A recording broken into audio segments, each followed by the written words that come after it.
Hello বন্ধুরা, তো দেখো আজকে আবার কাকু একটা হরবোলার মানে দু তিনটে আওয়াজ আমি শোনাচ্ছি, ঠিক আছে? হরবোলা বলে হুম। একটা নাম।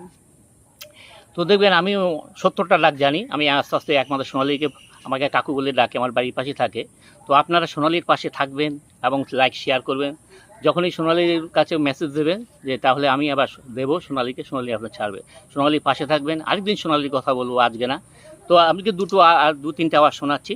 সেটা হচ্ছে দেখবেন গভীর রাত আপনি কোনো গাছপালা বা কোনো ইয়ে দিয়ে যে গ্রামাঞ্চল দিয়ে যাচ্ছেন, তখন একটা পোকার আওয়াজ শোনা যায়। সেই পোকাটা হচ্ছে গিয়ে ঝিঝি পোকা। আমি যতগুলি ডাক দেখি দিয়েছি আর কি, সেটা সবচেয়ে আমার আমার নিজস্ব খুব ভালো লাগে। সেই ডাকটা হচ্ছে ঝিঝি পোকার ডাকটা শোনাচ্ছি। কোন ধরুন কীভাবে ডাকে।